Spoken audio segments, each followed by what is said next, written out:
Hello, everybody, and welcome to another fantastic final edition of Let's Talk. The very last one. No more after this. One more. One more after this. Two more. Maybe. Okay. Come on. 5 more. Don't push your luck. 5. All right, we'll do 5 more. I'm Laughingboy LP. In case you didn't realize that you're on my channel and that you're on my show. It's Laughingboy LP on the bottom. You see on the bottom left, unless I change the layouts, because who knows what life is going to be like in the future in 2021. Well, you could always just edit in your name for that 5 seconds. If it changes, just like super quick, bloop, there it is in the right spot.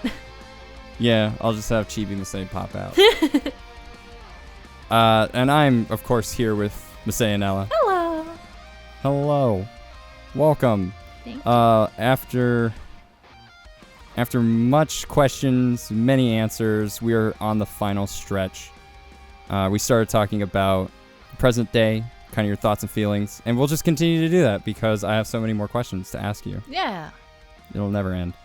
So after seeing the success and sort of the relative ease with starting a Let's Play channel, the amount of people that started doing it, myself included, it skyrocketed. Like, it went from I didn't know what LPs were to literally everyone does it in like the span of maybe like half a year. Yeah. It caught on pretty quick. Oh, you mean I can play video games and put them on YouTube? Yes. That's I think a lot of that had to do with the price point. I mean, I remember the Hapage that I bought was like $250. I remember the Dazzle being like $30. I had what they called a Game Bridge, and that was $80.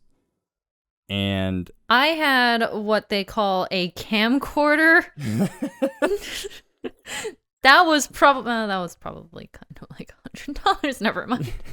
It was free because I found it. It was free because it was my parents'. That's right. Heck yeah. Look at the 1%. Making it with their parents' money. Myself included. Do you think the community has changed a lot since you started doing LPs? A bit. It definitely has like shifted a little bit. I think it's a little less connected, but I think that's more on YouTube's end. Because back when I first started, there were like these little communities that you could join. And it was basically the little forum posts within YouTube itself. And you could be like... ever so vaguely remember that. Yeah, it was a long time ago, but you could join little gaming things and be like, hello, look at my stuff. And it was super, super brief when I first started, but it was how I met a lot of my friends and a lot of people that did the same thing as me. And it was definitely the springboard that I used to like get the word out there and be like, hi, I'm putting videos out. Please. Against my will. Yeah. Please help. Yeah, but now there's nothing really like that. Nothing particularly replaced that feature.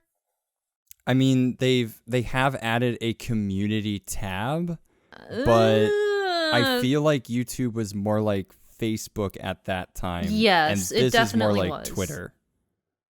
It was more of a social media, quote unquote, website. Yeah, I mean, it was very, what the kids call Web 2.0, because you could connect with other people in much the same way you could on Facebook or on a forum. Yeah. And I think the way that it works now with the Snapchat thing that you can do and the community tab, it's more like I'm talking to you, but I'm not necessarily listening back. Yeah, so like you can get comments and stuff, but it's very closed to that one person. Yeah.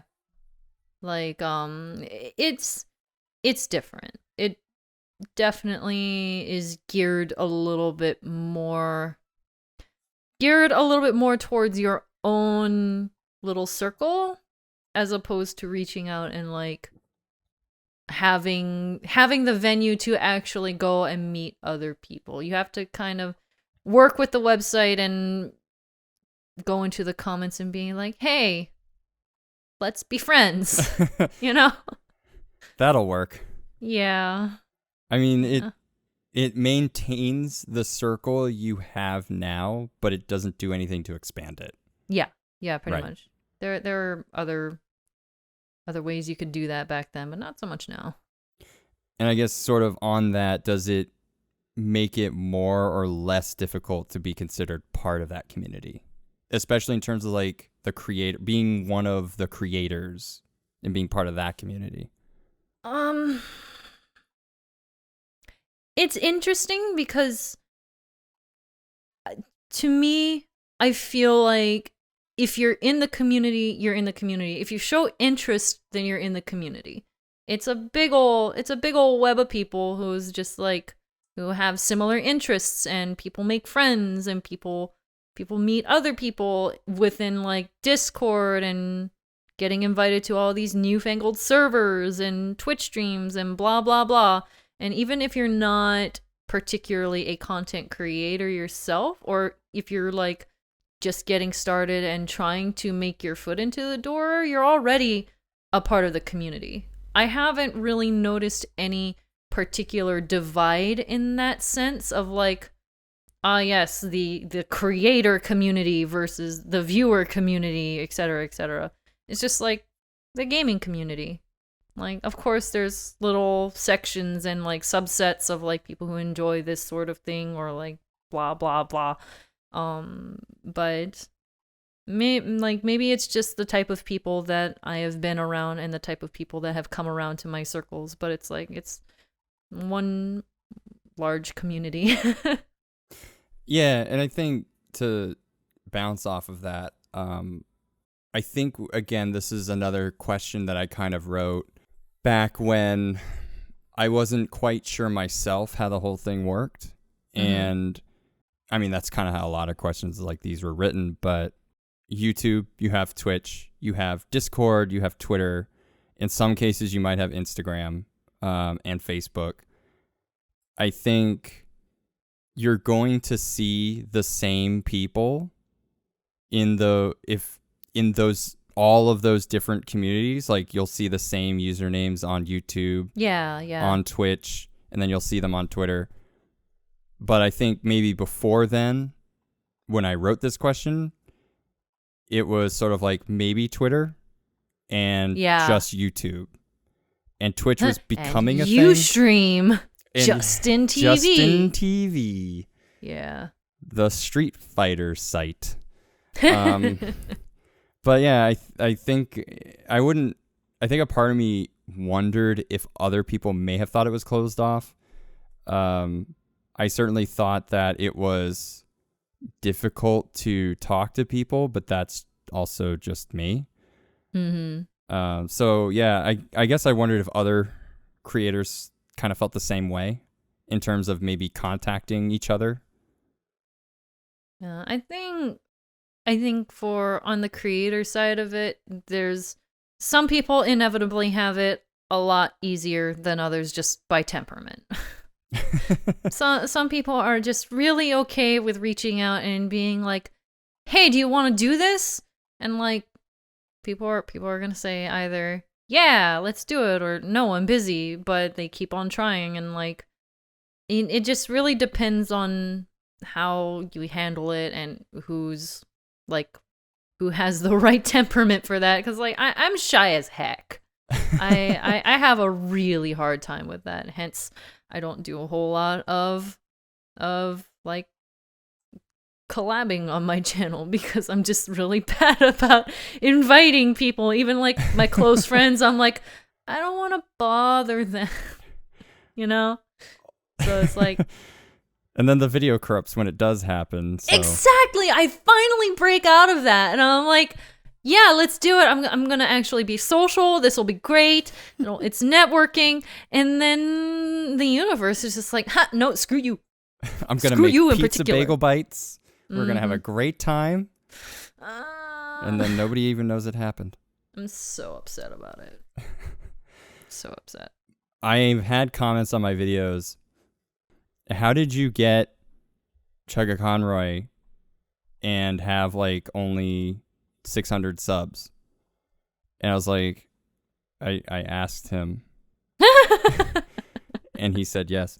It took a year. Like, when I received those comments, the only answer that I can give them is the most simple one. But I also remember how hard it was to kind of like make that contact. Because even after I talked with you guys, you recording yours and Emil's, they both started at the same time. But that was maybe a year and a half. It's fine. But it was about a year and a half after I contacted you guys at MagFest. So it took time and it took patience. Yeah. I think a lot of people really want or expect the instant gratification, which doesn't really happen. Not because we don't want to work with people and we don't want to do things like this. It's just the time and conflicting schedules and like fitting it in between other things that we have going on, and like not even just video stuff but real life stuff, and just getting through life. Yeah. Because this interview took us like, God, 2015. Time. I'm so sorry. It's fine. Or actually, maybe 2016? Oh. Yeah, it's about 3 years. Okay. Give or take. That's not bad. It's not bad. But I mean, again, it's about that, like, as you said, that if you want to be part of the community, it's taking that time, right? Like, yeah, it's time to develop the contact and the networking and like getting to know people and getting to know some friends in the communities that you can grow with and learn from and learn together and bounce off of, and that's the part that really helps in the long run. Yeah, and I mean, like, the funny thing for me about this particular interview is, yeah, it took a while, but there's a chunk from when we first started it. There's a chunk from about last year, and then there's the chunk from today. And so it's like 3 eras of listening to my own voice. That's interesting. And so as I'm going to go back and edit this, because when I listened to my interview with Tim from 2014 or 15, it's a little cringy to listen to me talk. A little bit of the same with that with Emil's interview, but then I re-interviewed him for Phantom Hourglass, and being able to listen to the differences between how I sounded back then and how I sounded with the more current one. Yeah. Was really interesting, and being able to kind of, like, I'll actually get to listen to that progression. Yeah, that's really edit cool. This one. So that's really cool. A little bit of a sidetrack, but just kind of came to me. And actually, when it comes to collaborating, but not necessarily collaborating, when it comes to maybe talking about the craft, one of the things that alarmed me when I first talked to Tim, and I don't know, well, hopefully it's okay to talk about this. When I had originally pitched the idea of this interview with him, I was like, I know it's really hard to get information on how to do this. That's not the case anymore. But like, yeah. At the time, I spent months researching the right device to record with, because I wanted to record off of retro devices, and that was a problem. Yeah. I have a bit of a different view, because I'm literally smack dab in the middle of it, and I do research too, and I'm trying to like always figure out new ways to do things, but I've never particularly noticed anyone being like, these are my secrets. You know, I've never encountered that personal. I'm not saying that it doesn't happen and that people aren't secretive about what they use, but it's not anything that I've particularly seen in the people that I have interacted with. If I had a question and it was something that they can answer, then they answer it like, I've had people extensively work with me, like, like, okay, child, sit down. Take a moment. Let us do this, you know? Yeah. Like, I just thought it was like an interesting thing, and I think, again, it kind of drove me to make this series in the first place, because now it's like, for any fan that wants to know more information about how this particular content creator does something, here you go. Talking about blind LPs, do you think that your fans might actually prefer those over the more like walkthrough style? I think it's 50-50. With my channel, it's basically like there is a subset of people who really like the walkthrough things. And then there's another subset that really likes the blind things that I do. And it's very much a thing of like, they'll watch what interests them, but I notice no particular difference. I think people get more upset with the blind LPs, obviously, because I do a lot of stupid things when I don't know what I'm doing. I do a lot of really stupid things. But also, I feel like even if they're getting upset about it, they have fun in getting upset and doing the whole like butt clench in their seat. Wow. That's fun to do at work. Mm-hmm. Yep. I mean, yeah, and I guess we'll kind of go into that a little bit more in just a second. I think, personally, I've seen a lot of the walkthrough style. I see a lot of the blind. I think personally the blind is more entertaining to me. So I'd prefer to listen in on that or maybe watch that, because it's fun to see somebody witnessing something for the first time. I really enjoy just watching somebody else play a game that I know. Even if sometimes I'll sightsee game to help, but I don't like belittle them for not knowing something. Yeah. Yeah. Sometimes I just want somebody to be like, okay, hey, you're about to fight Jonathan from Super Mario RPG. Kill all of his friends first. Just do it. It'll be funny. He'll never see it coming. Oh my god. He was not prepared for that. Poor guy. Anyway, so I've noticed that comments can seem pretty heated, like as we just said, even knowing that the player doesn't know what's happening. Mm-hmm. Do you find that maybe comments are more or less forgiving on blind LPs versus like the more walkthrough style? I think people get more upset on the blind LPs. I think it's a little like, in some sense, yes, it's a bit more forgiving because people know. They know that I'm struggling with it, and they just kind of internally scream as I'm screwing literally everything up. But it's a different kind of vibe when it's I actually know what I'm doing, a walkthrough. Because if I make a mistake in a walkthrough, then that is a factual error. It is a mistake where there is not supposed to be a mistake. And if someone catches wind of that, then whoops.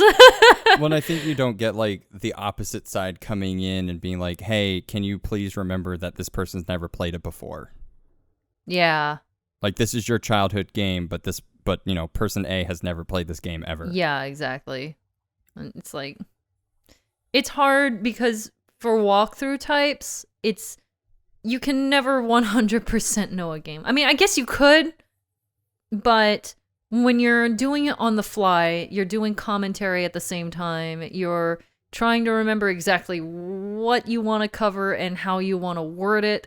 Between everything like that and also trying to play well at the same time, it's a lot to juggle all at once. And even if you know it in your head and you've done it 100 times, you're going to make mistakes.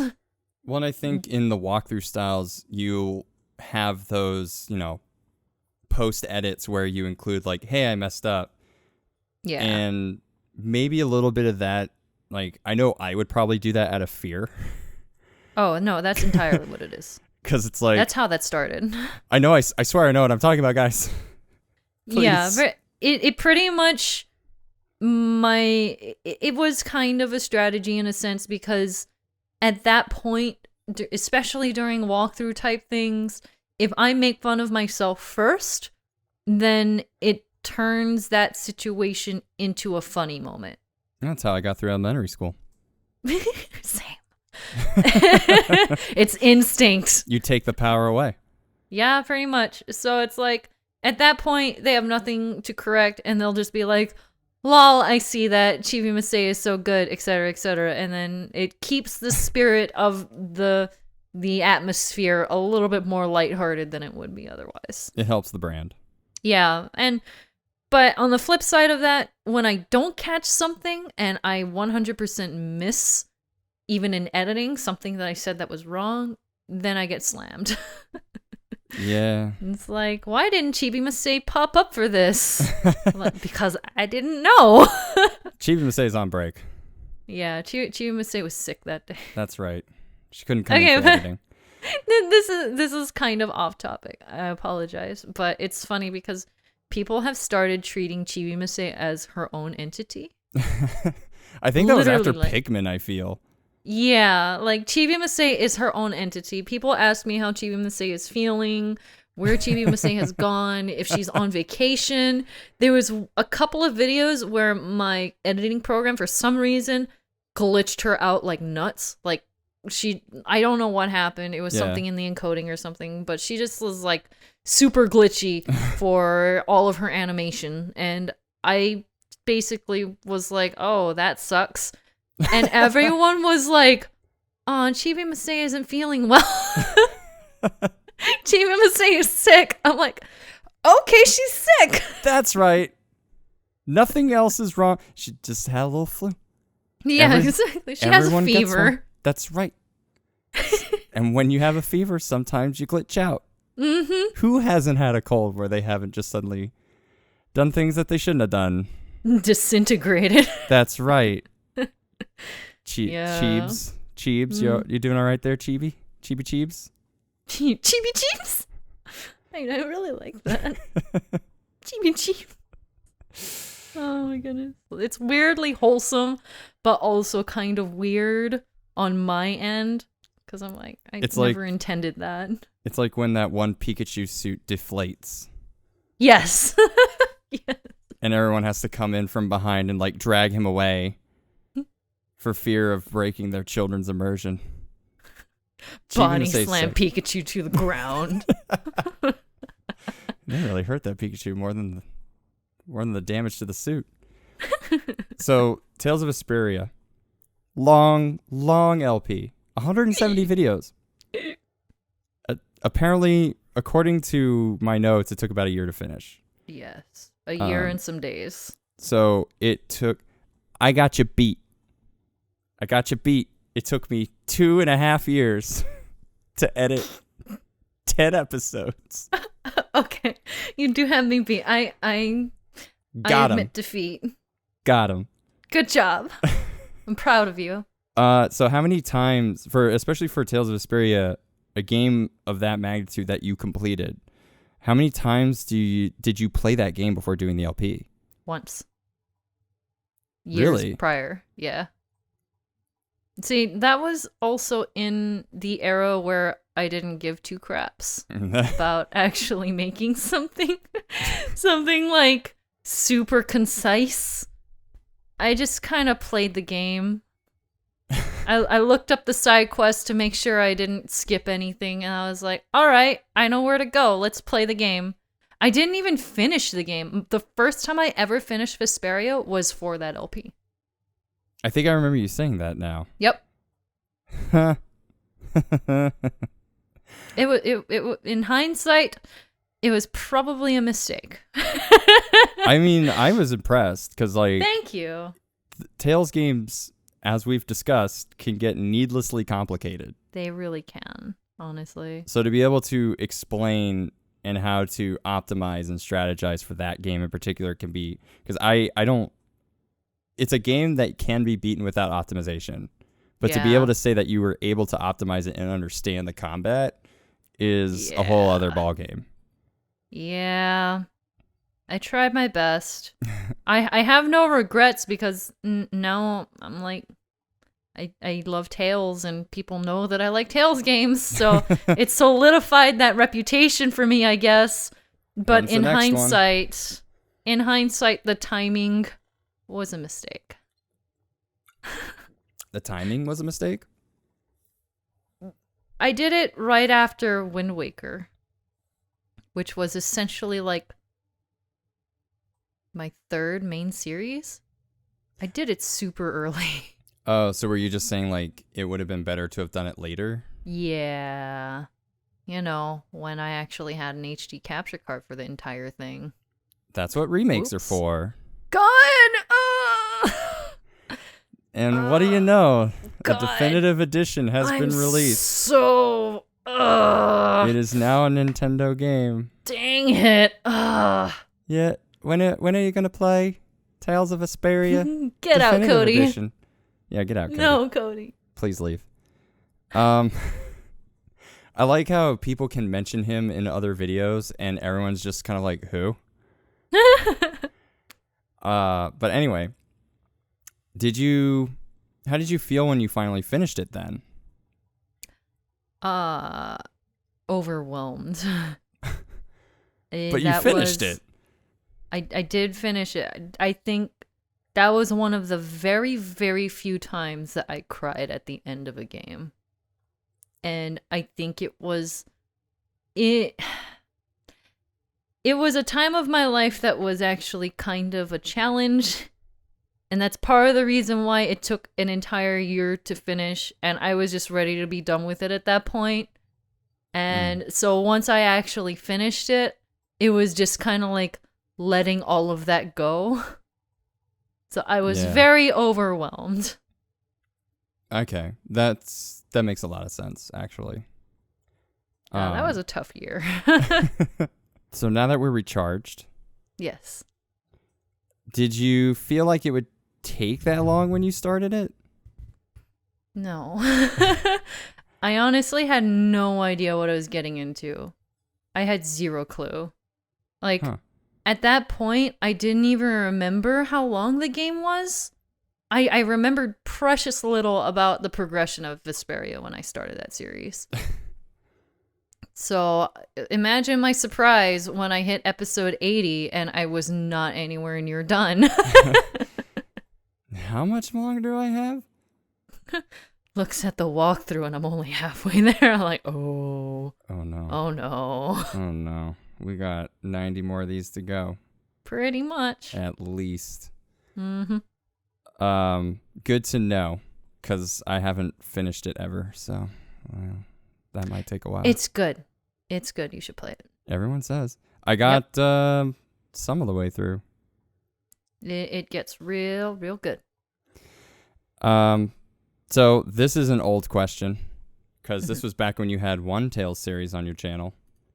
But are you thinking of doing any more since then? So I've done Symphonia. Yeah. Yes. Nice. Like, it'll take a long time because I just really need to recharge between Tales series games. Yeah, I agree. But I definitely do want to tackle some of the other ones.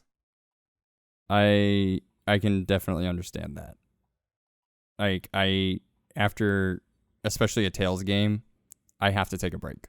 Yeah, absolutely. Especially after Zestiria. Take a long break.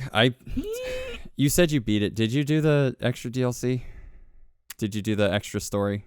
No. Don't. Anyway. Oh, don't? Oh, Don't. Okay. So you said during the very first episode of Ocarina of Time 3D that you started to do LPs. Well, you started to do LPs because someone told you to. But yeah. You continued to go through with it to try to overcome like your fears of speaking and of, as I quote on my notes, people in general. Yeah. Do you feel like you've really accomplished that within the last, I said 10 years? It's gotten a lot better.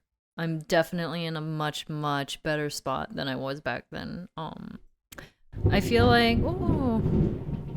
So rude. I know. Man, this weather. Sorry. I feel like at the time I was like very, very not okay with talking to basically anyone. I'm not sure if I've said this elsewhere. I probably have. But I was basically to the point that if I had to talk to like the cashier at the store, I would almost pass out because I would panic. I was super not okay with talking to anyone. Like, of course, I would warm up to people, and I had some semblance of friends, and I had met a couple of them in real life, and I did okay. But as far as like talking to strangers and stuff, I was very, very not okay. These days I'm a lot better, and some of the anxieties are still there. I still get really nervous and jittery, but I've learned how to cope, and I've learned how to redirect that nervous energy into like maybe being a little bit too bubbly sometimes once in a while. Half of the times when I get loud and when I get really in your face, it's just me being super nervous. I'm overcompensating. Can you tell? Yeah, no, for real though. For real. I mean, you've gone from that point in your life to like doing panels with people. Ooh. Think about that. Yeah, that's also still intimidating, but I work with it. It's been a ride. It always helps to make jokes. Yeah, I try.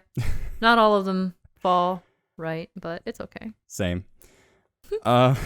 So where, I guess, do you see this channel in the future? I think especially considering when years after I've written this, you have the rise of Twitch. I think more people have moved to Twitch over YouTube. Considering the environment that we're in now, I guess, where do you see yourself, this channel, in 5 years? I mean, in 5 years, I'm very, very much willing to bet that I'm still going to be doing it. Like, I enjoy YouTube. I do enjoy Twitch too.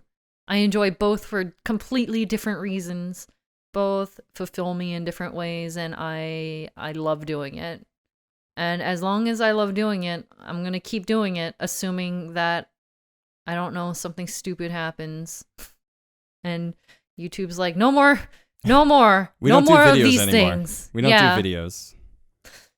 In which case, I'll probably just upload it somewhere else. I don't know. But if it's up to me and my feels and everything's within my control, I'll still be doing it. I'll probably have maybe one more Tales game under my belt by then. And that'll be half of the 5 years. Yeah. I have more than enough games that I want to cover that'll last me that long. How about 10? I mean, by that point, there will be more games that have come out that I'm like, yes, I want to do that. Finally, time to move on to the retro classics of the 3DS. Remember this thing, everybody? Oh my god. Yes, the retro gaming platforms. Yeah. We all lost the ability to play Game Boy Advance games years ago after the war, but so what games, I mean, you mentioned Tales, but what kind of games do you hope to get through in future series? Like, not making any promises, but what are your hopes and dreams? Hopes and dreams. I want to get through the rest of the Zelda series. I'd love to do Breath of the Wild someday, even though that's like insane. Insane amount of content to that game. I have no idea how I'd even handle that. I mean, like, basically, I want to share the games that I have played and that I have enjoyed. Like, no matter what they are, like, I enjoy Zelda, of course. I would love to do some content on Dragon Quest Builder someday. I think you should. I don't know, like, where I'll do it, if that's more of a Twitch thing or a YouTube thing. Not a severely biased opinion over here, but yes. I think you should. I think it would be I had a feeling you'd approve of that. A good idea. Really good. And, you know, there's multiplayer in that game. There is. There is. Mm-hmm. There is. There is. Yeah. Mm-hmm. Uh-huh. Do you feel accomplished? Like, do you feel that you have accomplished what you've set yourself out to do when you started doing this channel? I mean, considering when I started the channel, I was just like, let's play a game and then stop playing it. I have accomplished much more than that.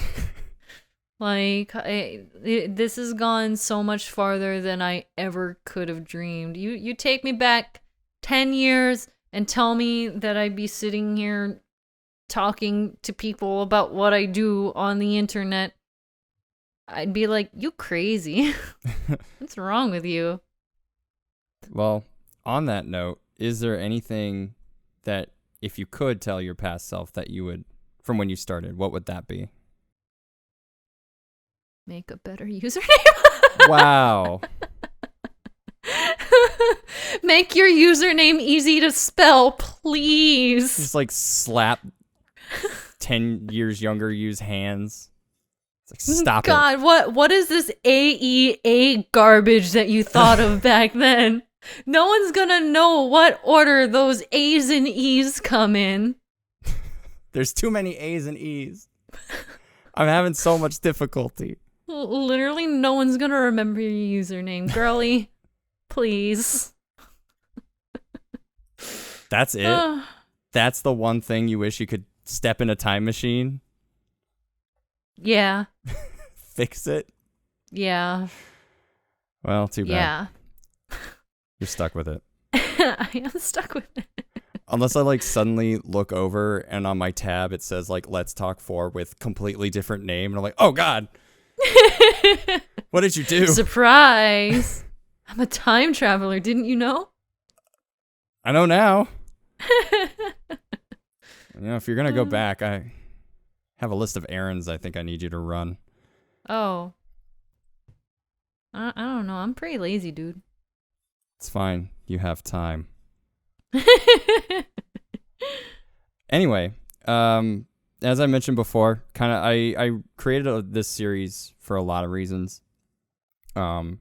Selfishly, so that I could break out and network and talk to people again. But the other one was to kind of allow fans of every content creator I can get my measly hands on to learn new things about them. But the main focus there was to help inform them, hopefully inspire them. Anybody who's just starting or thinking about doing their own channels. And I wanted them to come to a place where they could go to if they had questions about how the content creators that inspired them like did their thing. That's awesome. And as I say that, is there anything that you would like to say to different content creators that are just starting out? Any thoughts or advice? It's gonna sound really like bog standard, but really do it for fun. Do it for you. Do it because you enjoy it. And like try not to get super wrapped up in the numbers, because I've seen so many people get super discouraged and like really beat themselves up over like I'm not getting the views that I want, / I'm not getting the viewers I want on Twitch, or so on and so forth. But do it because you have fun. We all started there. Most of us started there.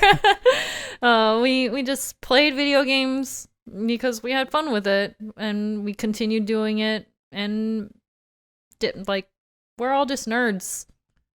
we're nerds doing nerdy things. You do your nerdy thing, and who knows, maybe it will take off and you'll be doing bigger nerdy things than I can even imagine. Who knows? But first you gotta do it for you, and first you gotta do it for fun, because that's the foundation that'll keep you going. Like it's really, really easy to get wrapped up in the numbers and like constantly compare to either others or yourself or past videos. Or the thunder. Or the thunder that is rolling on in the background. It's how you feel sometimes. This storm is coming through. Your mood tanks. That storm is a rumbling. But, and of course, I don't judge anyone who kind of falls into that, because it really is hard. It is hard to see, and it's hard to kick yourself out of that. I want this to do super well, because that's what drives people too. And But it's also the thing that unless you have a really good handle of yourself and your work, it's so easy to tank and get super discouraged and really, really feel like you're doing something wrong. I've been through that. Yeah. I think everyone's gone through those moments of like, I put so much work into this, and for it to be not worth it, why did I even bother? Yeah. And I Like, want people to hold their heads up high, like that they were able to do it. I think exactly. with Twitch is a problem. You get that instant feedback and you kind of know instantaneously whether or not something you're doing is getting received. But with YouTube, you kind of put in the time and the effort and you created something and you're putting it out there. And it is discouraging that people don't see it. But especially in the case of like larger YouTubers that sort of sit there and go like, well, this didn't do as well as my normal videos. And you know, it sucks, but you did something that you should feel proud of. Yeah, exactly. Be proud of yourself and your projects. Pursue what you enjoy doing and get the message out there that you want to put out there. Which in some cases is please buy and play more Dragon Quest. Now, I guess to that point, like, I guess this sort of bleeds into it. Is there any advice to give to those who are struggling to get their own following? Like, Jesus. Wowee. That is loud. That's some advice, Guy. Thanks. That's make right. a lot of noise. Yeah, that's right. You make a lot of noise. You reach out. You interrupt other people's shows. Yeah. Like, you talk to people. Try to make some friends. I think we touched on it a little bit earlier, but when we were talking about like the communities on YouTube and things like that, but a lot of where you're going to get your first springboard is the friends that you make and the people that you connect with, and like having that first core group of people that you really feel comfortable with and that you want to share your creations with. Yeah. Like, a lot of it is networking, and networking is the hardest thing. It's no really, kidding. really hard. There are some interviews that I'm just kind of like, I have to talk to them first. Yeah. I don't know if I want to do that. Networking is one of the biggest difficulties. I think it's the greatest hurdle. Yeah, it really is. But being able to be open, taking that risk, and there were times where I felt extremely discouraged. Yeah. Sometimes you reach out to somebody and you don't hear back, or you get a no, and you can kind of feel like, did I do something wrong? Mm-hmm. And that's always going to be one of the problems with networking, but it is the most important aspect of it, I think. No, the only thing that you can really do is take every instance and just learn from it. Yeah. Learn from every interaction that you do. Did you overstep, or did you not push hard enough, or like, what is it? Did you not have enough patience, or something else? And it's like, that's also something that I have to take a look at, and once in a while I'll say things. My mouth, you see, it runs, and my brain sometimes takes a little bit to catch up. Wait, and then, what did you say? Yeah, it'll fall out of my mouth real quick, and I'll be like, wait, that was not appropriate. And then I have to dial it back and then remember for next time, don't do that. Don't make that joke. Well, don't do that. Like, that kind of rolls on back to like, it's all in the experience too. Yeah. Like, you just got to learn. Take little baby steps at a time. Yeah. Figure it out along the way. Exactly. And just having that patience and being able to allow yourself to take the risk and to learn. Yeah. So I know I kind of threw a lot of my stuff in there. Apologize. How dare you? How dare me? How dare me? How dare I? We're done. It's over. Amazing. Summer's here. School's out. It's 2019. All of Final Fantasy VII is out. Did Eris die? Let me know. Did they change the story? And they probably still don't know. I'm feeling pretty good. How about you? Tired? I'm feeling great. No, Feeling good? I'm energized. I got hit by lightning a few minutes ago. I'm energized as crap, man. Well, that's nice. We don't have thunder over here.